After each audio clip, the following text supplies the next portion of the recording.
Hello guys, Bible quiz episode 27ലേക്ക് ഞാൻ എല്ലാവരെയും സ്വാഗതം ചെയ്യുന്നു. യോശുവ 13 മുതൽ 24 വരെയുള്ള വേദഭാഗങ്ങളിൽ നിന്നാണ് ഞാൻ ചോദിക്കുന്നത്. ഫസ്റ്റ് ക്വസ്റ്റ്യൻ, മോശ ഒരു അവകാശവും കൊടുത്തില്ല. ഇസ്രായേലിന്റെ ദൈവമായ യഹോവ അവരോട് കൽപ്പിച്ചതുപോലെ താൻ തന്നെ അവരുടെ അവകാശമാകുന്നു. ആർക്ക്? ലേവി ഗോത്രത്തിന്. സെക്കൻഡ് ക്വസ്റ്റ്യൻ, മനശ്ശെ, എഫ്രൈം എന്നീ 2 ഗോത്രം ആയിരുന്നു. ഇവർ ആരുടെ മക്കളാണ്? യോസേഫിന്റെ. തേർഡ് ക്വസ്റ്റ്യൻ, ഞാനോ എന്റെ ദൈവമായ യഹോവയോട് പൂർണ്ണമായി പറ്റി നിന്നു. ആര്? കാലേബ്.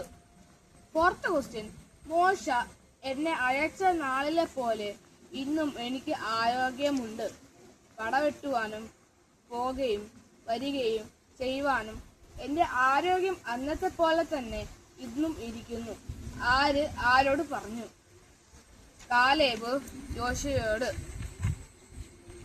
കാലേബിന്റെ മകളുടെ പേര് അക്സ. അക്സയുടെ ഭർത്താവിന്റെ പേര് ഒപ്നിയേൽ. യോസേഫിന്റെ ആദ്യജാതൻ ആരാണ്? മനശ്ശെ.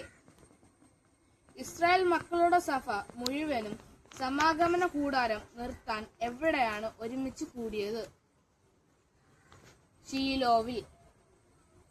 9th ക്വസ്റ്റ്യൻ, ചുറ്റും അവർക്ക് സ്വസ്ഥത നൽകി ശത്രുക്കളിൽ ഒരുത്തനും അവരുടെ മുമ്പിൽ നിന്നിട്ടില്ല. ഇസ്രായേൽ ജനത്തിന്റെ മുമ്പിൽ. 10th ക്വസ്റ്റ്യൻ, യോശുവ എത്ര വയസ്സായപ്പോൾ ആണ് മരിച്ചത്? 110.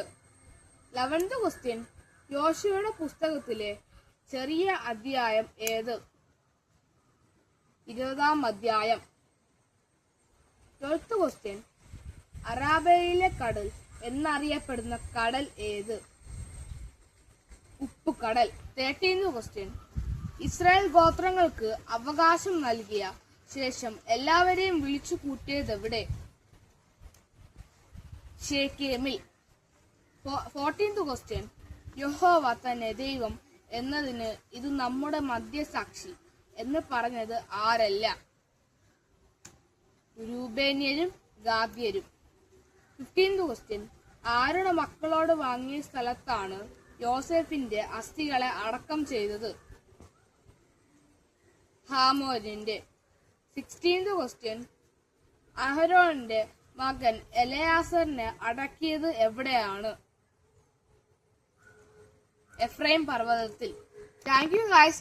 അടുത്ത എപ്പിസോഡ് നമുക്ക് എല്ലാവർക്കും കാണാം. മാത്രമല്ല, നിങ്ങൾ വിലയേറിയ അഭിപ്രായം കമന്റ് ബോക്സിൽ ടൈപ്പ് ചെയ്യൂ. ബൈ.